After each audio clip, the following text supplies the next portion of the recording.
انسان کی زندگی میں کچھ چیزیں ایسی ہوتی ہیں جن کے بغیر زندگی گزر نہیں سکتی۔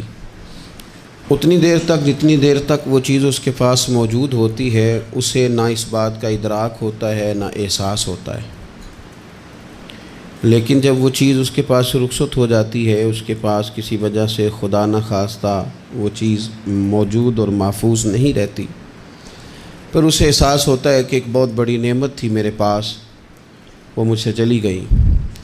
ہماری زندگی کے اندر بہت ساری ایسی چیزیں ہیں کہ اگر وہ ہم سے رخصت ہو جائیں، خدا نہ کرے، تو پھر ہمیں بڑی شدت سے احساس ہوگا کہ یہ نعمت کتنی بڑی ہے۔ آپ قوس و قزح کے رنگ دیکھتے ہیں، دھوپ اور چھاؤں میں لوگوں کے چہروں کو ملاحظہ کرتے ہیں، آپ اپنے بچوں کو محبت کی نظر سے دیکھ کر دل کو ٹھنڈا کرتے ہیں، آپ اپنے ماں باپ کو محبت کی نظر سے دیکھ کر کامل حج کا ثواب حاصل کرتے ہیں، قرآن مجید کی زیارت کر کے آپ اپنے دل میں بہت سارا سرور محسوس کرتے ہیں، لیکن یہ ساری نعمتیں اتنی دیر تک آپ کے پاس ہیں جب تک آپ کے پاس آنکھ کی نعمت موجود ہے۔ اگر یہ رخصت ہو جاتی ہے نا، اگرچہ اتنی ساری نعمتوں میں یہ ایک نعمت ہے، لیکن آپ آنکھ نہیں ہے تو آپ کو تو اپنوں کا احساس بھی نہیں، آپ تو اپنوں کے چہرے بھی دیکھ نہیں پائے۔ کوئی بھی نعمت جو آپ کے پاس ہے، آپ کبھی محسوس کریں کہ اگر اس نعمت کا وجود ہمارے پاس نہ ہوتا تو ہماری کیفیت کیا ہوتی۔ یہ سانس ہے، ہم دو دفعہ سانس کا استعمال کرتے ہیں، ایک دفعہ اندر جاتی ہے اور ایک دفعہ باہر آتی ہے۔ اگر اندر نہ جائے تو بھی مسئلہ ہے، چلی گئی ہے لوٹ کر باہر نہ آئے تو بھی بہت بڑی مشکل ہے۔ تو اس کا اندر اور باہر جانا یہ زندگی کا احساس ہے۔ اگر کبھی سانس اکھڑنے لگے اور آپ کے سینے میں آپ کی سانس اٹکنے لگے تو ایک بہت بڑی تشویش ہے، ایک بہت بڑی آکسیجن ہے، پوری طرح سے انسان کو قید کر دیا جاتا ہے، اور وہ کہتا ہے کہ میرا تو سارا وجود سلامت ہے، ہاتھ کام کر رہے ہیں، پیر کام کر رہے ہیں، آنکھیں کام کر رہی ہیں، زبان کام کر رہی ہے، سب کچھ ٹھیک ہے، صرف سانس اکھڑ گئی ہے۔ تو انسان محسوس کرتا ہے کہ یہ ساری چیزیں سلامت ہونے کے باوجود میرے کسی کام کی نہیں۔ آپ کے پاس جتنی بھی نعمتیں ہیں ان کو اگر آپ شمار کریں تو کبھی آپ کہیں گے کہ ساری نعمتوں میں آنکھ زیادہ ضروری ہے، کبھی کہیں گے کان زیادہ ضروری ہے، کبھی کہیں گے زبان زیادہ ضروری ہے، کبھی کہیں گے دل زیادہ ضروری ہے، کبھی کہیں گے روح زیادہ ضروری ہے، لیکن میں آپ سے عرض کروں ان ساری چیزوں کے بغیر گزارا ہو سکتا ہے، رسول کائنات کی غلامی کے بغیر گزارا نہیں ہوتا۔ کیوں؟ اس لیے کہ اگر حضور کی شفقت نہ ہو، نبی پاک علیہ السلام کی رحمت نہ ہو، وہ ابن القیم نے ایک جگہ پہ کہا تھا کہ یہ حضور نے ہمیں انسان بنایا ہے، یہ نبی پاک علیہ السلام نے انسانیت کے اسباق پڑھائے ہیں، اخلاقی رویے کیا ہوتے ہیں حضور نے بتلائے ہیں، اگر حضور کا کرم نہ ہوتا تو انسان ایک دوسرے کو کاٹ کے کھاتا۔ یہ حضور نے بتلایا ہے کہ تم نے کس طرح زندگی کو گزارنا ہے۔ محبوب کریم علیہ السلام کا وجود نور ایک ایسی چیز ہے کہ اگر وہ کائنات سے معاذ اللہ سائڈ پہ کر دیا جائے تو اس کائنات کا قائم رہنا کسی صورت بھی ممکن ہے ہی نہیں۔ اسی لیے تو اقبال نے کہا تھا کہ ہو نہ یہ پھول تو بلبل کا ترنم بھی نہ ہو، چمن دہر میں کلیوں کا تبسم بھی نہ ہو نہ یہ ساقی تو پھر میں بھی نہ ہو، خم بھی نہ ہو، اور بزم توحید بھی دنیا میں نہ ہو، تم بھی نہ ہو۔ وہ بڑی بات کہہ گئے ہیں، میں نے بھی اس کو کوئی نہیں کھولنا، کہتے ہیں بزم توحید بھی دنیا میں نہ ہو، تم بھی نہ ہو، خیمہ افلاق کا استادہ اسی نام سے ہے، اور نبض ہستی تپش آمادہ اسی نام سے ہے۔ تو اقبال پھر ہمیں کرنا کیا ہے؟ کہنے لگے کرنا آپ کو یہ ہے کہ قوت عشق سے ہر پست کو بالا کر دے اور دہر میں اسم محمد سے اجالا کر دے، یہ کرنے کا کام ہے۔ اس رستے پہ آپ چل پڑیں میرے بھائی۔ پہلی امتوں کے آپ تذکرے پڑھ لیں، کتابوں میں موجود ہیں، سورہ اعراف کو دیکھ لیں، اس میں بہت ساری چیزوں کا تذکرہ کر دیا گیا ہے، اور بھی قرآن مجید کی بے شمار صورتیں ہیں، آپ ان کو دیکھ لیں، اس پر غور کر لیں۔ جب قومیں نہیں مانتی تھی، انکار کرتی تھیں، تو اللہ تبارک و تعالیٰ انہیں تباہ کر دیتا تھا۔ بات نہیں مانی، ختم ہو گئی۔ ایک مقصد ہے نا جس کے لیے کسی چیز کو بنایا گیا ہے، تو مقصد تخلیق انسانیت کیا ہے کہ وما خلقت الجن والانس الا لیعبدون، جنوں اور انسانوں کو اللہ نے اپنی عبادت کے لیے پیدا کیا، اور ان کو جب عبادت کی دعوت دی گئی، جب انہیں پیغام دیا گیا اللہ تعالیٰ کی توحید کا، انہوں نے نہیں مانا، تو جس مقصد کے لیے بنایا تھا جب اس طرف ہی نہیں آئے۔ یہ پنکھا لگایا جاتا نا ہوا کے لیے، تو اگر پنکھا ہوا نہ دے تو اس کا کوئی چھت پہ کام ہے؟ اس کو اتار کے تو آپ سکریب والے کے پاس بھیج دیں گے، بھئی ختم ہو گئی بات۔ تو مقصد جو تھا نا اللہ کی عبادت تھی، تو جب قومیں اللہ کی عبادت کی طرف نہیں آئیں تو اللہ نے انہیں تباہ کر دیا اور صفحہ ہستی سے مٹا دیا۔ اللہ تعالیٰ کے پیارے محبوب علیہ السلام نے کفار مکہ کو، قریش کو، عالم عرب کو، عالم انسانیت کو دعوت دی، وداعیا الی اللہ باذنہ وسراجا منیرا۔ اس منصب پر فائز ہو کر حضور نے دعوت دی۔ جب انہوں نے دعوت کا انکار کیا، حضور نے انہیں عذاب سے ڈرایا، اللہ کے عذاب سے، چونکہ حضور نذیر ہیں۔ انہوں نے یہ کہا کہ اگر آپ کہتے ہیں نا کہ ہم پر عذاب آئے گا تو پھر آپ وہ عذاب لے آئیں، ہم پہ آئے۔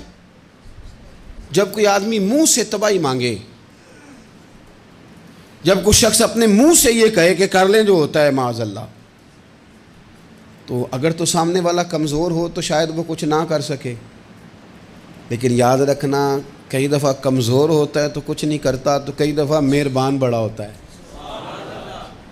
رحمان اور رحیم کئی دفعہ کرم نوازی کرتا ہے۔ جب انہوں نے کہا نا کہ لائیں وہ عذاب ہے محبوب جس کا آپ وعدہ کرتے ہیں، تو اللہ نے کیا فرمایا؟ فرمایا وما کان اللہ لیعذبہم وانت فیہم۔ محبوب رب کی یہ شان ہی نہیں کہ انہیں عذاب دے، کیوں؟ اس لیے کہ آپ ان کے درمیان موجود ہیں۔ اے محبوب علیہ السلام، اللہ کی یہ شان نہیں کہ انہیں عذاب دے اس حال میں کہ آپ ان کے درمیان موجود ہیں۔ آپ میری بات کو سمجھیں گے، غور کریں گے کہ کافروں کے درمیان اگر حضور موجود ہوں تو عذاب نہیں آتا، تو قیامت میں جب حضور مومنوں کے بیچ موجود ہوں گے، مجھے کہہ لینے دو نا کہ اساں جہاں گناہیاں دا جدوں اعمال نامہ پھرول ہوئے، پھر ذرے ذرے نے سامنے آ جانا ہے، جو جو منہ تھی بولیا بول ہوئے، اساں بھی کول حضور دے بیٹھ رہنا ہے، لکھ عمل ترکڑی تول ہوئے، او دے کولوں بھی رب نے حساب لینا ہے جیڑا بیٹھا ہی محمد دے کول ہو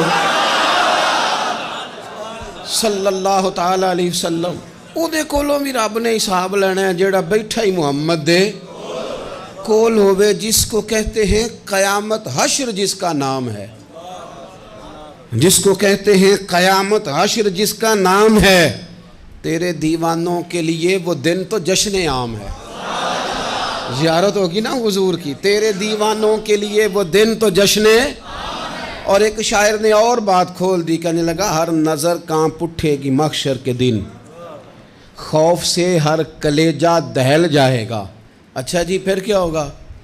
ہر نظر کانپ اٹھے گی محشر کے دن، آنکھیں پھڑ پھڑائیں گی، کانپیں گی اور کلیجے پھٹیں گے۔ منظر ہی ایسا ہوگا، انسان اپنے پسینے میں ڈبکیاں کھا رہا ہے، حساب کا وقت آ گیا ہے اور سورج سوا نیزے پہ ہے، زمین دہک رہی ہے، تو کہنے لگے ہر نظر کانپ اٹھے گی محشر کے دن، خوف سے ہر کلیجہ دہل جائے گا، پھر اوڑھ کر کالی کملی وہ آ جائیں گے، پھر اوڑھ کر کالی کملی وہ آ جائیں گے، پھر اوڑھ کر کالی کملی وہ آ جائیں گے، ہر نظر کانپ اٹھے گی محشر کے دن، خوف سے ہر کلیجہ دہل جائے گا، پھر اوڑھ کر کالی کملی وہ آ جائیں گے، سارے محشر کا نقشہ بدل جائے گا۔ میرے عزیز، حضور کے بغیر گزارا، نبی کریم کے بغیر کوئی چارہ، ہمارا کوئی سہارا ہی نہیں حضور کے بغیر، ہم کدھر جائیں سوائے محبوب کے۔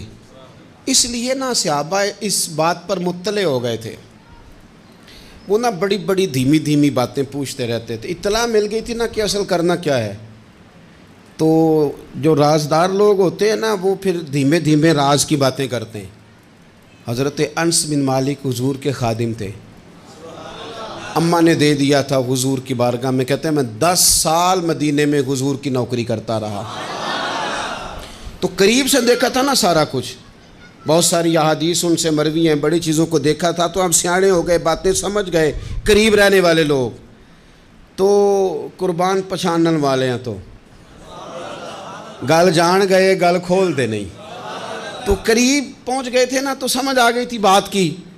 تو ترمذی میں موجود ہے، ایک دن حضور سے پوچھتے ہیں یا رسول اللہ قیامت والے دن آپ کو کہاں تلاش کروں؟ یعنی حضور علیہ السلام سے پوچھتے ہیں حضور میں نا قیامت والے دن، بھئی بات تو یہ نا کہ اعمال ٹھیک کیا جائے، معاملات پر توجہ دی جائے، عبادات کا خیال کیا جائے، جو ہمارے ذمے ڈیوٹیاں ہیں وہ پوری کی جائیں، تو وہ کہتے ہیں حضور وہ قیامت والے دن کہاں تلاش کروں؟ تو حضور نے بھی نہیں فرمایا کہ تو اعمال ٹھیک کر، مجھے ڈھونڈنے کی کیا ضرورت ہے، کہاں ڈھونڈوں؟ تو حضور فرمانے لگے مسکرا کے فرمانے لگے، چونکہ قربان پچھانن والے ہیں، تو اے گل جان گئے گل کھول دے نہیں۔ حضور علیہ السلام سے کہا یا رسول اللہ میں نہ قیامت والے دن کہاں تلاش کروں؟ تو حضور فرمانے لگے حوض کوثر پہ۔ یا رسول اللہ وہاں کیا ہوگا؟ تو فرمایا امت پیاسی آئے گی تو میں جام بھر بھر کے پلاؤں گا،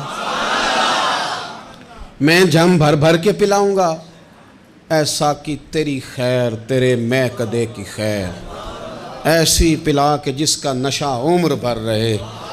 اور ایک نے کہا تھا کہ طیبہ سے منگائی جاتی ہے، سینوں میں رچائی جاتی ہے، توحید کی میں پیالوں سے نہیں نظروں سے پلائی جاتی ہے۔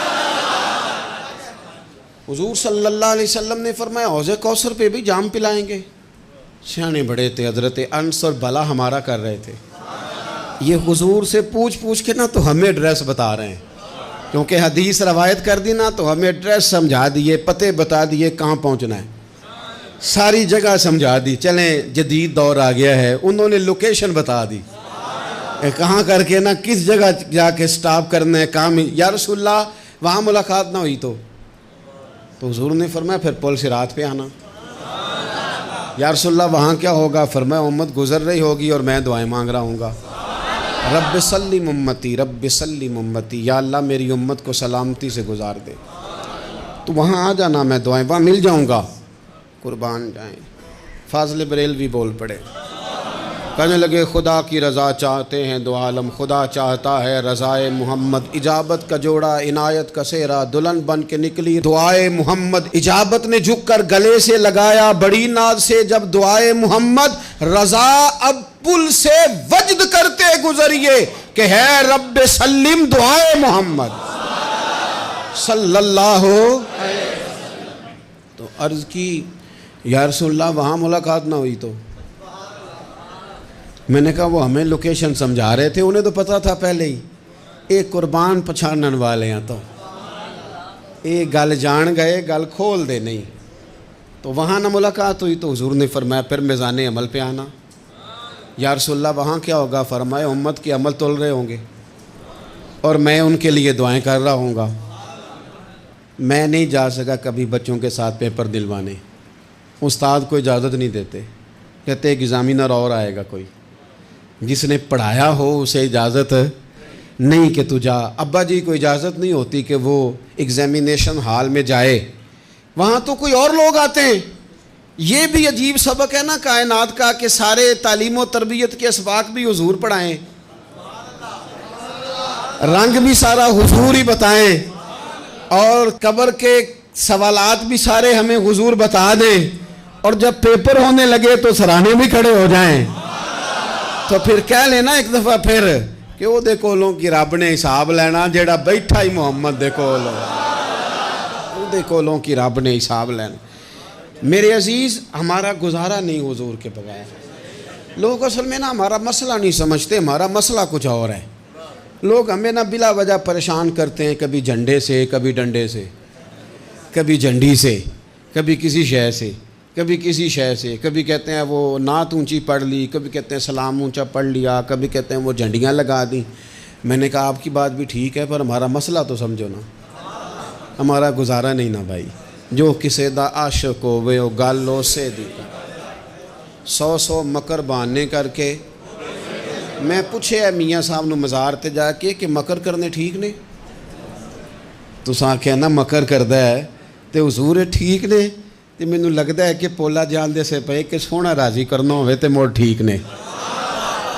حضور نے ایک دن کہا تھا، حضرت ابو سعید خدری نے کہا یا رسول اللہ آپ قرآن پاک کی تلاوت کر رہے تھے، قرآن پاک بڑا سونا پڑھتے تھے نا، تو نبی کریم نے سن لیا، اب کیا کریں دلیل دیں گے تو بات مضبوط ہو جائے گی۔ حضور نے سن لیا تو بعد میں فرمایا ابو سعید تو بڑا سونا قرآن پڑھتا ہے، رب کے علاوہ کسی کو دکھا کے عبادت کرنی جائز ہے؟ حضرت ابو سعید خدری کہنے لگے سن رہے ہیں مجھے پتہ نہیں تھا آپ سن رہے ہیں، ورنہ میں نے تو اور بنا بنا کے پڑھنا تھا۔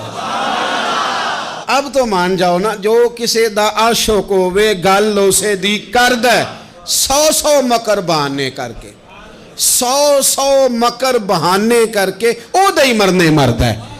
میرے عزیز ہماری مجبوری ہے، لوگ اس بات کو سمجھتے نہیں، ہماری مجبوری ہے، حضور کا میلاد ضروری ہے، لوگ سمجھتے نہیں بات کو، اس لیے بلا وجہ رٹا ڈال کے بیٹھتے ہیں۔ بھئی ہم نے تو کوئی رٹا ڈالنا نہیں، نہ سیاست کا، نہ دولت کا، نہ اقتدار کا، نہ کسی اور چیز کا۔ سیاست دے جھگڑے اساں چھوڑ دیتے، اتنے محبت دا جھگڑا ہے، یہ چھڑا کوئی نہیں سکتا۔ تو میرے عزیز ہمارا حضور کے بغیر گزارا، اور نبی پاک علیہ السلام کے بارے میں رب فرماتا ہے وَلَسَوْفَ يُعْطِيكَ رَبُّكَ فَتَرْضَىٰ، محبوب میں آپ کو اتنا دوں گا کہ آپ اپنے رب سے راضی ہو جائیں گے۔ کیا کروں میں اب، یہ آیت اتنی شاندار ہے۔ حضرت امام زین العابدین رضی اللہ تعالیٰ عنہ سے کسی بندے نے کہا قرآن پاک میں سب سے زیادہ امید والی آیت کون سی ہے؟ اس کا خیال تھا لا تقنطوا من رحمت اللہ کہیں گے، اللہ کی رحمت سے نا امید نہ ہونا۔ اس نے کہا حضور سب سے امید والی آیت بتائیں، وہ کہتا میرے ذہن میں تھا کہ یہ والی آیت پڑھیں گے۔ تو امام زین العابدین رضی اللہ تعالیٰ عنہ فرمانے لگے سب سے امید والی آیت ہے وَلَسَوْفَ يُعْطِيكَ رَبُّكَ فَتَرْضَىٰ، رب کہتا ہے محبوب اتنا دوں گا کہ آپ اپنے رب سے راضی ہو جائیں گے۔ آیت نازل ہو گئی تو حضور پتہ کیا فرماتے ہیں صحابہ سے؟ فرماتے ہیں رب کہتا ہے حبیب تجھے راضی کرنا ہے، اور جب تک میرے سارے غلام جنت میں گئے نہ میں نے اللہ سے راضی ہونا ہی نہیں، میں نہیں راضی ہوتا اللہ سے، سارے جائیں گے تو تب تو میں تو کہتا ہی رہوں گا نا قربان پچھانن والے آتا، او گل جان گئے پر گل کھول دے، او گل کھول دے نہیں، پتہ چل گیا بات کا، حضور کے بغیر گزارا، حضور کے بغیر کوئی چارہ ہی نہیں۔ اور خود حضور کیا فرماتے ہیں، یہ سنن ابن ماجہ ہے، میرے رسول پاک صلی اللہ تعالیٰ علیہ وسلم ارشاد فرماتے ہیں، حدیث کے راوی حضرت ابو موسیٰ اشعری رضی اللہ تعالیٰ عنہ، حضور فرماتے ہیں کہ اللہ نے مجھے اختیار دیا۔ یا رسول اللہ کس بات کا؟ فرمایا رب نے اختیار دیا میں چاہوں تو آدھی امت بغیر حساب کے جنت چلی جائے، اور میں چاہوں تو اللہ سے اختیار لے لوں کہ یا اللہ مجھے شفاعت کا حق دے، میں سفارش کرتا جاؤں اور تو انہیں معافی دیتا جائے، یہ مجھے اختیار دیا اللہ تعالیٰ نے۔ تو حضور کیا فرماتے ہیں؟ فرماتے ہیں وہ آدھی امت والا سودا نہیں میں نے قبول کیا، میں نے نہ شفاعت لی ہے کیونکہ یہ عام تر ہے اور یہ کفایت کرنے والی ہے، یہ عام بھی ہے اور کفایت کرنے والی بھی ہے۔ اور حضور نے یہ لفظ کہے، یہ سنن ابن ماجہ کتاب الزہد دیکھیے گا، اس میں روایت مل جائے گی۔ حضور فرماتے ہیں یاد رکھو تمہارا کیا خیال ہے کہ میری یہ شفاعت پرہیزگاروں کے لیے؟ خود جملہ استفہامیہ سے بات کرتے ہیں، تمہارا کیا خیال ہے کہ میری یہ شفاعت جو قیامت میں میں سفارش کروں گا تو پرہیزگاروں کی کروں گا؟ حضور فرماتے ہیں نہیں، میں قیامت میں گناہ گاروں کی سفارش کروں گا، میں گناہ گاروں کی سفارش کروں گا، گناہ گاروں کے لیے عرض کروں گا اللہ کی بارگاہ میں۔ کچھ دن پہلے میں کہیں پڑھ رہا تھا کسی کا مضمون، اس نے تشبیہ کس طرح کی دی ہے مجھے پتہ نہیں، لیکن لکھ دی بات، کہنے لگے ایک وکیل ہوتا ہے ایک شفیع ہوتا ہے، ایک وکیل ہوتا ہے ایک، حضور وکیل نہیں ہمارے، حضور ہمارے شفیع ہیں، شفاعت کرنے والے ہیں۔ وکیل یہ کہتا ہے جج صاحب سے کہ یہ جس کا میں وکیل ہوں نا اس نے نا غلطی کوئی نہیں کی، اسے معاف کر دیں۔ وکیل یوں بحث کرتا ہے، کہتا ہے اس نے کیا ہی نہیں، جرم معاف کریں۔ اور جو شفیع ہوتا ہے نا وہ کہتا ہے مالک اس نے سارے کیے، تو میرے آنے کی لاج رکھ اور اسے معاف کر دے۔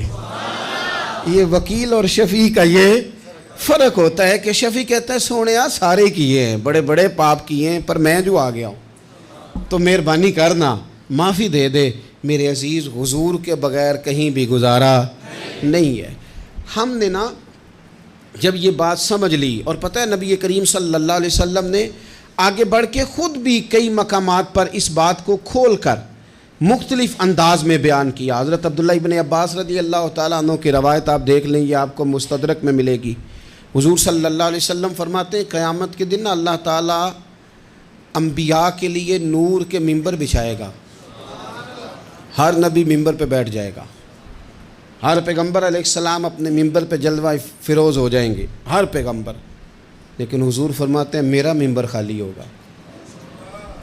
یا رسول اللہ صلی اللہ تعالیٰ علیہ وسلم آپ کا ممبر کیوں خالی ہوگا؟ حضور فرماتے ہیں میں ممبر چھوڑ کے رب کی بارگاہ میں کھڑا ہو جاؤں گا، اور اس ڈر سے کھڑا ہو جاؤں گا کہیں ایسا نہ ہو کہ میں جنت میں چلا جاؤں اور میری امت رہ جائے۔ میں اپنی امت کی سفارش کروں گا، رب میری امت کی سفارش قبول کرے گا۔ فرماتے ہیں میں اتنی سفارش کروں گا، اتنی سفارش کروں گا کہ جہنم کا دروغہ مجھ سے کہے گا کہ محبوب کمال ہو گئی، آپ نے تو اپنا کوئی غلام دوزخ میں رہنے نہیں دیا، سارے آپ نے نکال دیے۔ کسی شاعر نے بڑی خوب بات کی تھی، اس نے کہا تھا کہ یاد رکھو قیامت کا جو دن ہے نا، یہ قیامت کا دن دراصل ہمارا وقت ہوگا خاص، جب ہم نبی پاک صلی اللہ علیہ وسلم کی بارگاہ میں جائیں گے تو ہمیں سمجھ آ جائے گی کہ دنیا میں ہم نے کئی دوستیاں لگائی تھیں پر جھوٹی لگا بیٹھے، ایک دوستی سچی ہے جو مدینے والے کی ہے۔ وہ کہتے ہیں محمد بوٹیا جھوٹا ہی جاگ سارا، اے سچیاں مدینے والے دیاں یاریاں، سچیاں مدینے والے دیاں۔ تو نبی پاک صلی اللہ علیہ وسلم کے بغیر نہ دنیا میں گزارا ہے، نہ قبر میں گزارا ہے، نہ آخرت میں گزارا ہے۔ اب ایک سبق ہے، وہ سبق بھی آپ نے ضرور یاد کرنا ہے۔ جس شخصیت کے بغیر ہمارا گزارا نہیں، نہ قبر میں، نہ حشر میں، نہ پل صراط پہ، نہ میزان عمل میں، نہ حوض کوثر پہ، تو ہمارا ان کے بغیر دنیا داری میں گزارا کیسے ہو جاتا ہے؟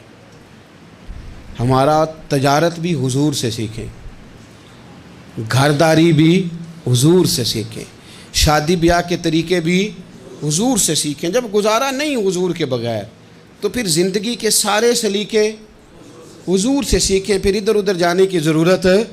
حضور کی سیرت کو پڑھیں، سوانے کو پڑھیں، حیات مبارکہ کا مطالعہ کریں۔ یہ جو ہم میلاد کا جلوس لے کے نکلتے ہیں نا، جب ہم نے نا بہت ساری چیزوں کو سطحی سا سمجھ لیتے ہیں معاذ اللہ بعض اوقات۔ یہ جب ہم میدان میں نکلتے ہیں نا، میلاد کے جلوس میں حضور کے نام کا نعرہ لگاتے ہیں، تو ہم نا للکارتے ہیں اس نظام کو جو نظام حضور سے پہلے تھا۔ امیر غریب کی تقسیم تھی، ذات برادری کی تقسیم تھی، چھوٹے بڑے کی تقسیم تھی، گورے کالے کی تقسیم تھی۔ ہم جب میدان میں نکل کے نعرہ لگاتے ہیں تو ہم اس نظام کو للکارتے ہیں۔ ہم کہتے ہیں وہ نظام نہیں چلے گا، اب حضور کا میلاد ہو گیا ہے۔